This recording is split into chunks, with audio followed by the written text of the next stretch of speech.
It is one of the most well-known historic sites in the United States, and it's located in the heart of downtown San Antonio, the Alamo. The Spanish mission was built more than 100 years before the start of the Texas Revolution, but it's perhaps best known for the battle that happened on its grounds in 1836.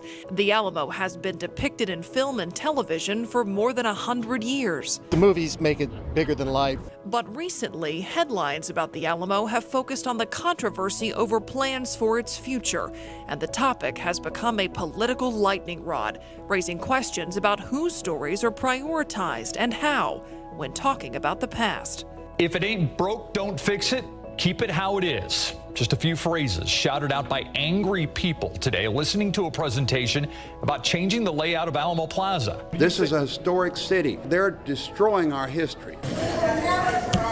The Tepilam Pualhuiltecan Nation filed against the Texas General Land Office, Alamo Trust, and the city of San Antonio. Tepilam believes the Alamo site is a cemetery where American Indians are buried, so it should be officially recognized as such. We're talking about the history and the legacy of the Alamo and the battle over how this historic mission will be remembered. KSAT Explains. KSAT Explains. KSAT Explains. KSAT Explains.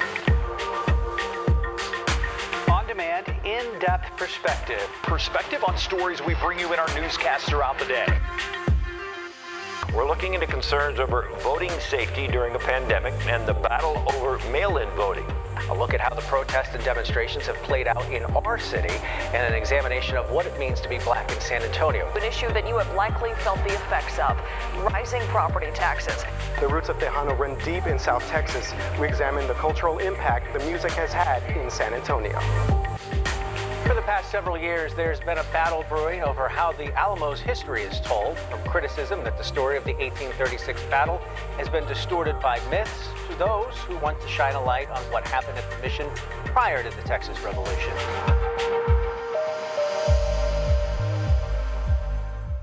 Thanks for joining us for this episode of KSAT Explains. I'm Myra Arthur.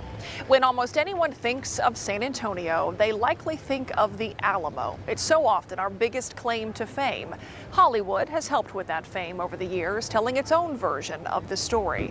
But now there is a real-life push to revamp the way we tell the story of the Alamo right here at home.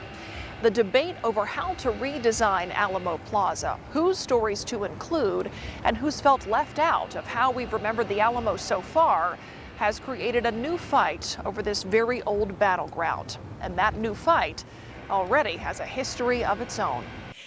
In 2015, the city of San Antonio, the Texas General Land Office, and the Alamo Endowment Board entered into an agreement to come up with a new way for visitors to experience the Alamo. Time had revealed more to the story of the Alamo than visitors actually learned about.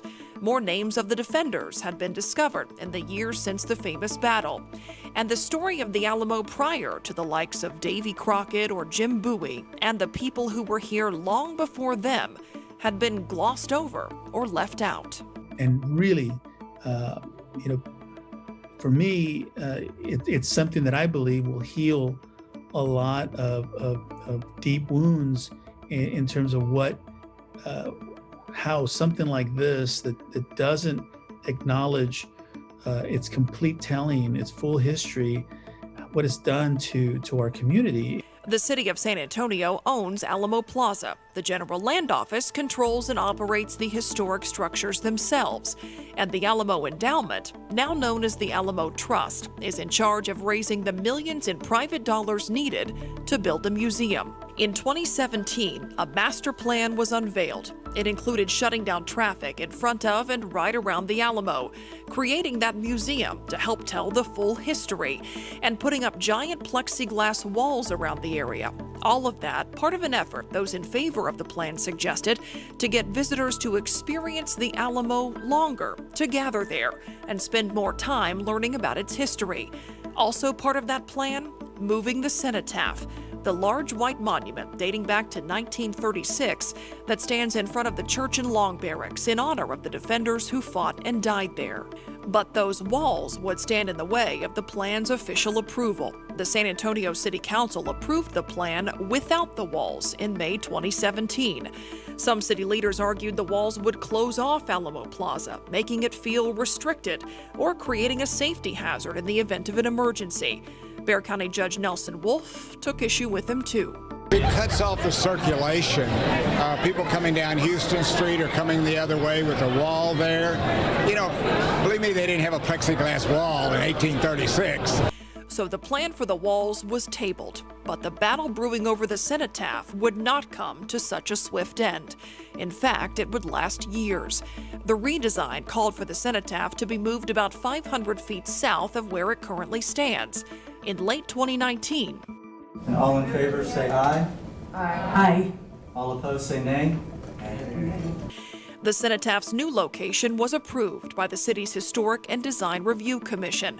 There were more than 200 public meetings to get community input on the Alamo plan, but the idea for the cenotaph sparked protests. The majority of the people in Texas have no idea that the Defenders Monument is going to be moved off of the battlefield. And there is no reason given except it's in the way, it has to be repaired, so we can only repair it by moving it, which makes no sense.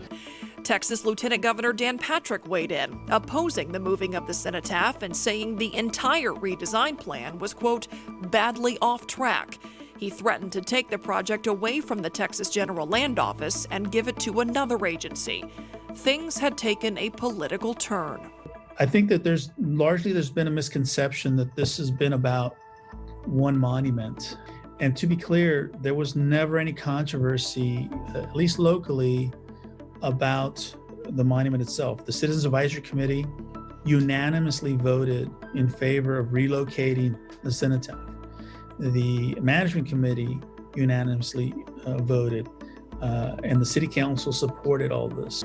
Trevino says the cenotaph needs to be moved to make way for that museum. He says the museum would use the outdoor space to recreate some of the history that unfolded here. The cenotaph sits on the historic footprint of the mission, which Trevino says wasn't known when it was built in 1936. There were also issues surrounding race and proper representation raised amid the redesign.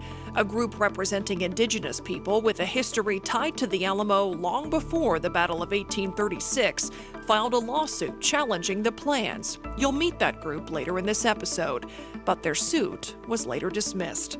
In May of 2020, the cenotaph became the target of vandalism. Someone spray painted the words white supremacy, profit over people, and the Alamo on the monument. A suspect was later arrested. A day after the vandalism, a group of armed men who called themselves the Texas Freedom Force stood guard at the cenotaph. They said they were there to protect it after law enforcement failed to. Months later, in September of 2020, a decision on the cenotaph at the state level. The Texas Historical Commission rejected moving the monument, voting that plan down 12-2. It really was about the chair admitting that he wanted to change the project at the behest of the lieutenant governor. Work to restore and preserve the church in Long Barracks has been underway for years. But that decision on the cenotaph left the majority of the plans at a standstill and caused the majority of the Alamo Trust, that group in charge of raising the millions needed to build the museum, to resign. What we're faced with now is a project that is highly politicized, and we're trying to work around that, trying to make sure that we don't lose our guiding principles, we don't lose the whole reason that we've tried to do this project, and most importantly, that we tell our story. Just days after we interviewed Trevino for this story, another major shakeup in the Alamo project. Mayor Rod Nierenberg removed the councilman from the Alamo Management Committee and as tri-chair of the Citizens Advisory Committee. He's now being replaced by District 3 Councilwoman Rebecca Villagran. The mayor says removing Trevino is an effort to move forward on reworking the plans now that we know the cenotaph is staying put. Trevino responded to his removal by releasing a statement that says in part that he's disappointed and that the master plan has suffered because authority has stifled the whole story. Trevino also thinks the city should end the lease with the state and pursue a scaled-back project. This is not the first time there's been an ugly fight over what to do with the Alamo grounds. Turns out it's just the latest. In doing research for this episode, our team learned about another Alamo dispute that dates back more than a century. After the 1836 battle, the Alamo went through a few phases. During the time Texas was a republic, it was mostly unoccupied. But not long after the U.S. annexed Texas in 1846, the U.S. Army came here. They built a roof for the old mission, which had never had one before. The Army also added the now famous bell-shaped facade to the top of the Alamo to hide that roof. The compound remained in the U.S. Army's hands until the Civil War, when it was then turned over to the Confederate Army. The U.S. Army returned after that war and stayed here at the Alamo until 1877, until they eventually outgrew this space and moved on to Fort Sam Houston. The Alamo compound was then divided and sold. The state of Texas bought the church, and it was rented out as a warehouse. A French businessman initially bought the long barracks, and it was turned into a museum and general store.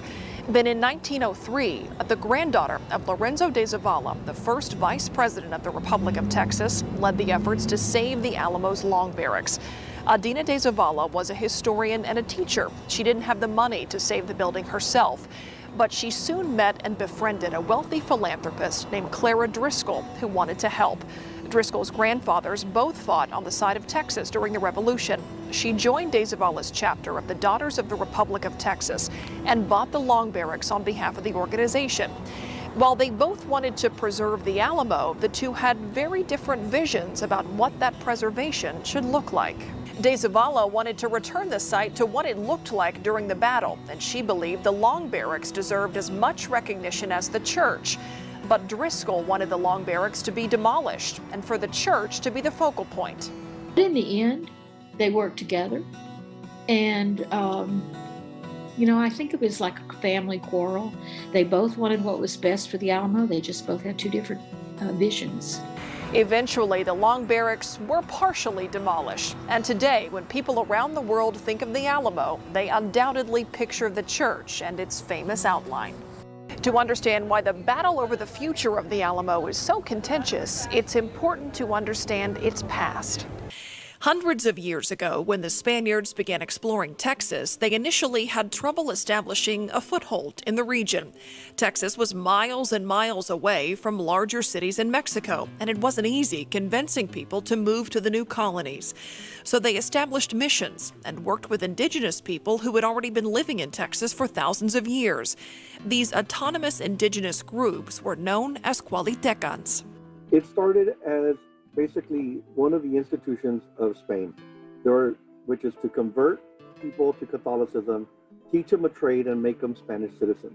The idea was that after a 10-year period, the indigenous people would form a self-sustaining Spanish community. From 1680 to 1690, Spain established missions near the present-day cities of El Paso, Presidio, and Nacogdoches. And the mission that would become known as the Alamo was founded in May 1718 as Mission San Antonio de Valero. 6 years later, the mission was relocated to where it stands today. From the start, Mission Valero helped San Antonio evolve. You basically have the Alamo providing citizens for the town to continue to prosper and grow. It operated until 1793, when the Spanish crown ordered that the land be given to converts. It's basically semi-abandoned. There are still people here, but it's no longer working as a mission. But in 1803, things began to change. That is the year of the Louisiana Purchase. So before that, Spain was controlling Louisiana. And so when they lose Louisiana, or have to give it back to France, and Napoleon sells it, that leaves your borders open to the threat of this emerging country known as the United States. In response to those emerging threats, Spain sends soldiers west to defend their territory, including to the San Antonio area. A cavalry unit called the Alamo Company converted the old mission into a military outpost. Soon, that new outpost became known as El Alamo. There's also a lot of Alamo trees or poplar trees and cottonwoods growing in the area, but The Alamo Company is a catalyst for the change of the name. Soldiers continue to occupy the Alamo for the next 32 years. They're there through the long fight for Mexico's independence from Spain. So this Spanish group becomes a Mexican group, but it's still the same group of people that have been here throughout the years, just changing out with family members joining the army. And that brings us to the Texas Revolution and that famous battle in history that became the scene for so many action movies. In Mexico's early days, Mexico allowed colonists to come to Texas, attracting large groups with offers of cheap land and a chance to start over. But there were some requirements for new citizens. Everybody that was born here, regardless if you were Native American, regardless of what tribe you were from, regardless of your nationality, everybody had to become a Mexican citizen and adhere to the Catholic doctrine in order to own land. Still, many colonists enjoyed the opportunity far from Mexico's capital. But all of this changed and dissatisfaction grew after Antonio López de Santa Anna was elected president in 1833. Among the complaints the colonists had about Mexico, "You're ignoring our civil rights, you're being militaristic, you're being arrogant, you're distant, you're not protecting us from Native American incursions and attacks on our land in Texas." Other factors were economic, and slavery played a significant role. Many of the colonists who moved to Mexico were slave owners. Things got worse because they kept on bringing in the slaves at a time when Mexico's government was beginning to look at least their leadership, the ideas of the Enlightenment, meaning that people are born free. Slavery had been abolished in Mexico in 1829 under the country's only black president, Vicente Guerrero, and resentment was growing.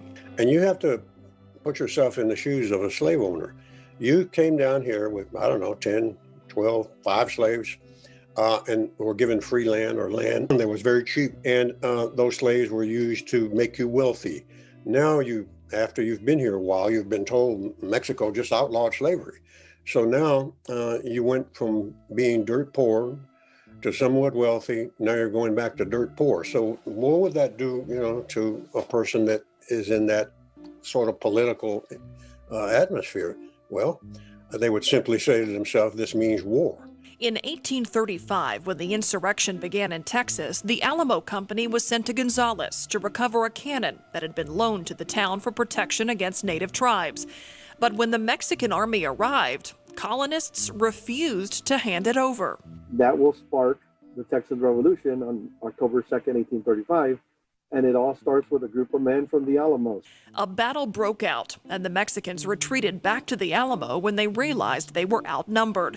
Emboldened, a group of Texan volunteers arrived in Mexican-occupied San Antonio and eventually forced the Mexican army out of town. With the Mexican army now gone, Texans worked to fortify the Alamo and prepare for a counterattack. General Santa Anna's army of 1,500 soldiers arrived in San Antonio February 23, 1836, to reclaim the town. It was the start of a 13-day siege. With 18 cannons and about 150 men, the Texans were far outnumbered. One of the Alamo's commanders, 26-year-old William B. Travis, sent a letter pleading for help. On March 1st, about 30 men from Gonzales arrived to help the Alamo defenders. Still, they were no match.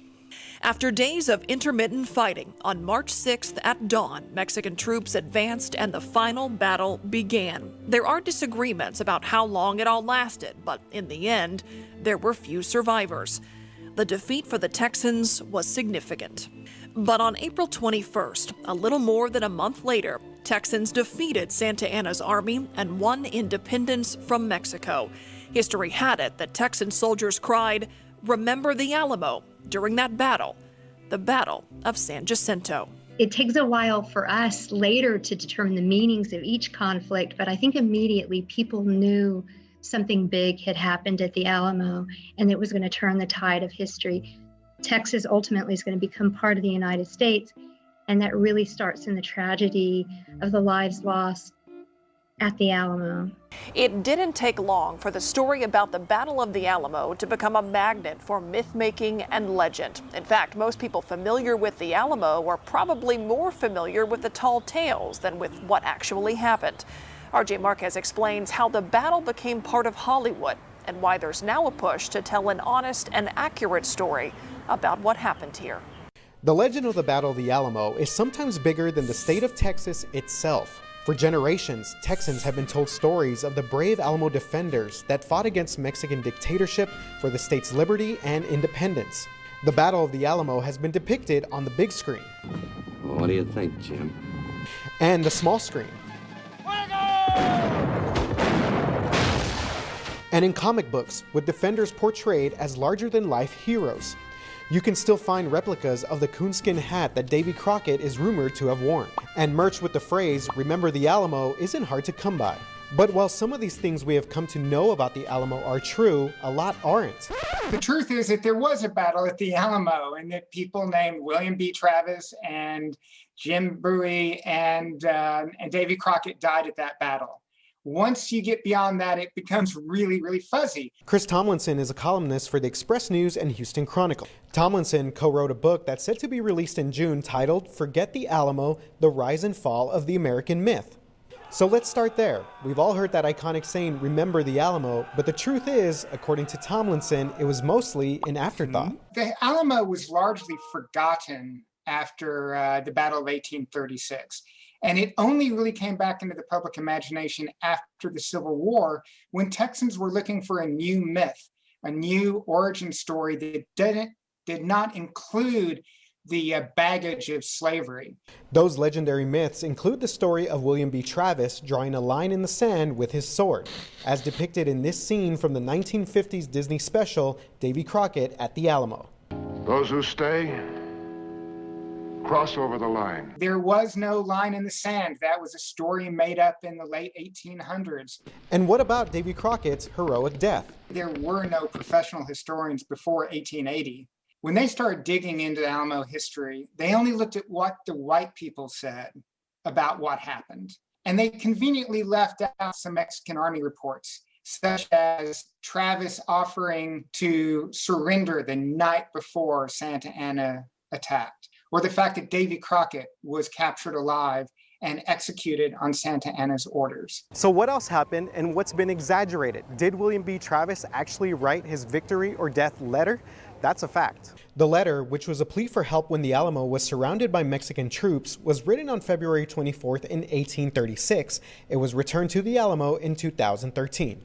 Another popular myth? We've all been told there were no survivors after the battle. Well, that's fiction. We like to say no one survived the Alamo, but that's not true. There was an entire Mexican army. There were dozens of Tejanos, Mexican Americans who had taken shelter.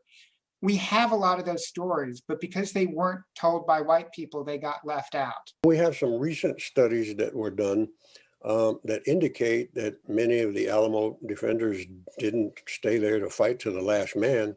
They left out of the eastern, southwestern walls, and understandably so. That doesn't necessarily mean they were cowards or they were running. It may have been they just saw there was no way they were going to win this war, and Travis was wrong. And despite new revelations recently unearthed by historians, the myth of the Alamo remains strong. Hollywood has helped fuel this with multiple TV shows and movies depicting the battle dating all the way back to 1915. I want to warn you all, I'm a screamer. These films and TV shows have fed into the lore and made the Alamo and San Antonio a popular tourist destination. I grew up here in San Antonio, and like many people, I thought about the Alamo. I saw the old John Wayne movie as a small child, and like many other people, was kind of captivated by the story they told, because it was a story of heroic people and who put up a good fight and tried to change the course of their destiny. And that's what I grew up with, but that's kind of like a very shallow explanation of the whole thing. A lot of history is the truth as people believe it at that moment, or the truth as people want to present it at that moment. And humans like good stories, and I think that's probably why stories are embellished and changed. The stories of the Revolutionary War and George Washington, we're reevaluating all the time. And I think the Alamo is part of that formula of myth making and reevaluation. And while these films and shows made many of the defenders larger than life figures, the truth is many were fighting for different causes during a volatile time in our state's history. These are real people, they're not characters in a movie. And some of the people who were fighting at the Alamo were fighting for the causes they didn't even know had been written down in the declaration they hadn't even seen yet. And some are fighting for their buddies. I mean, I think a boy as young as 14, 15 was fighting for his buddies at that moment and not necessarily thinking about, you know, what it meant to Mexico or what it meant to the future of Texas. They were fighting for their families and their friends. We're at a point in time where young people in particular want to know the truth about what really happened, and they don't have a lot of tolerance for these stories that were invented as a way to perpetuate white supremacy. And sadly, we have people who can't accept that that's the origin of those myths, and that's the reason why we have to get rid of them. Throughout this redesign debate, some have argued that the best way to fight those myths is to tell the full story in a way that hasn't been done before. KSAT Explains producer Brina Monterosa introduces us to two people who have a stake in the way that history is presented.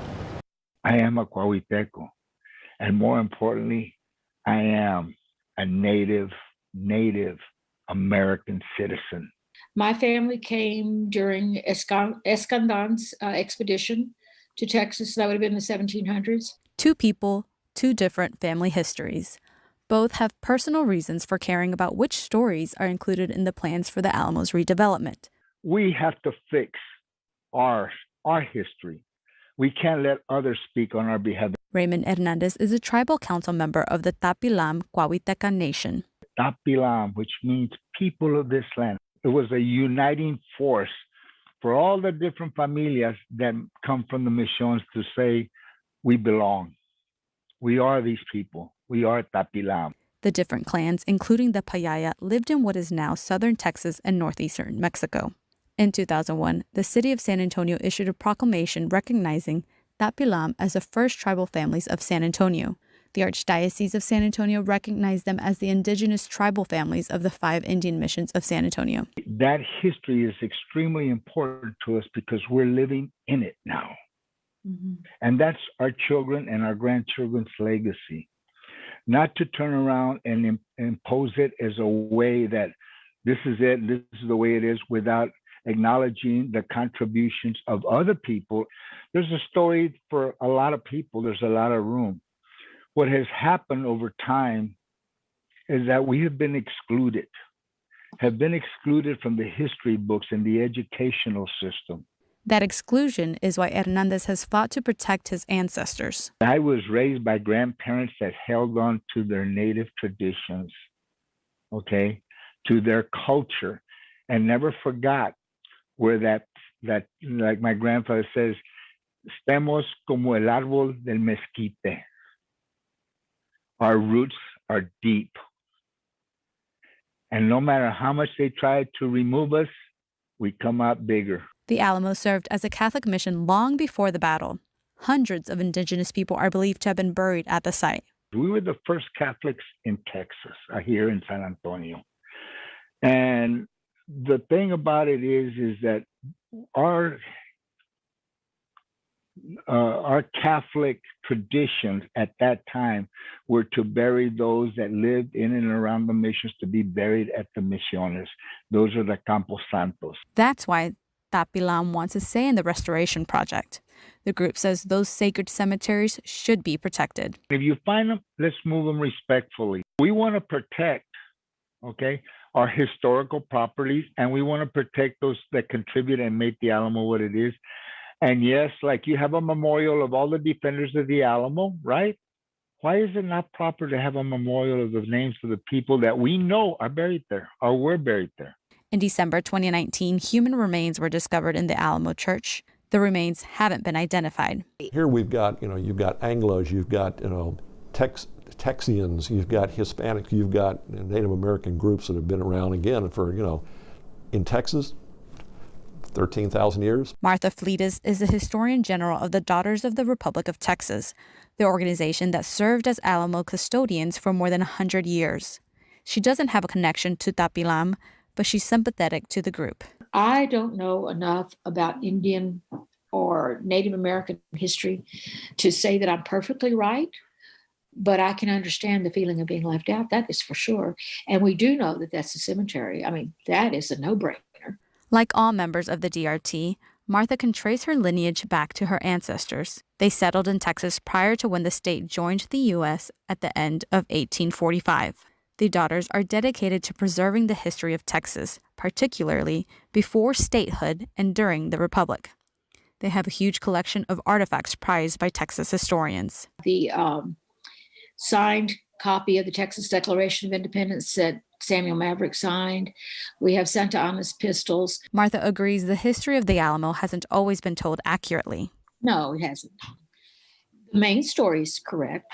I mean, they were there for 13 days. There was a siege, or 13-day siege. One aspect of the Battle of the Alamo and the Texas Revolution that critics say gets glossed over, the role Tejanos, Texans of Mexican descent, played. Historians say Juan Seguin and Lorenzo de Zavala were as important to Texas independence as people like William B. Travis and Sam Houston. When the outbreak of the Texas Revolution in 35 started, many joined up. And the thing that people don't realize is that if you joined as a native Texan and the war didn't go your way, you have no home because you can't stay. You can't go to Mexico because, well, you just fought against them, and going to the United States is a new place for you. Their contributions were forgotten or left out altogether during the Jim Crow era in Texas, when minorities and people of color had little to no rights and their voices were silenced. We saw the stories of Juan Seguin, who was betrayed by the white revolutionaries, downplayed. After fighting on behalf of Texas during the Revolution while serving as San Antonio mayor, Seguin was accused of treason and forced to flee to Mexico. We like to hold up Lorenzo de Zavala, who was perhaps the most famous person in the Texas Revolution because of his previous role as vice president of Mexico. We've seen the betrayal of him and his betrayal and his experience completely rewritten to serve this Anglo-white supremacist myth. Houston Chronicle columnist Chris Tomlinson says that after de Zavala helped draft the Constitution of the Republic of Texas and served as the Republic's first vice president, he realized he was a token to help Anglos recruit Tejanos and resigned in frustration. There were also important Tejanas, mothers, daughters, and wives who treated and cared for injured defenders. But all of these stories have been overshadowed by the myths. Martha thinks there is a bright side to Hollywood's interest. John Wayne and Billy Bob Thornton have played a role in getting a lot of people interested in the old mission. I think most tourists come to see where Davy Crockett died. Do we stop at that? No. I think that's why they come. But I think we need to have a museum. We need to have docents. We need to have signage. People need to know that this was a mission, it was a mission. And who was here and what bands of Native Americans we were trying to Christianize. There's a lot of battles that we can honor and tell. It doesn't just have to be one. Now, a lot of people are hoping that whatever happens to the Alamo's redesign, it's more inclusive and tells a larger story than in the past. And it's really important to show everybody's role in it. Whether you were native born or just arrived, it's important for people to know that this is a bigger story. And by helping to paint an accurate picture of the past, the hope is it will impact the future. That if you don't know the history that has gone before us, that you won't know for when it looks at us in the face again, we will repeat the same mistakes that we've made. And so the battle over the future of the Alamo continues. We don't know what the next plan will look like or when there might even be one, but we're keeping an eye on it and we'll keep you posted. I'm Myra Arthur. Thanks for watching this episode of KSAT Explains. We'll be back in a few weeks with brand new episodes.